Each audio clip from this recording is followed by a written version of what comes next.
Hello, কি করছো আম্মা?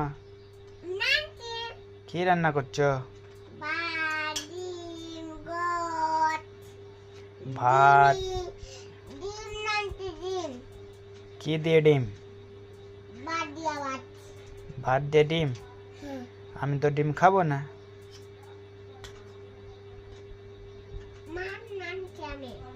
মাছ রান্না করছো?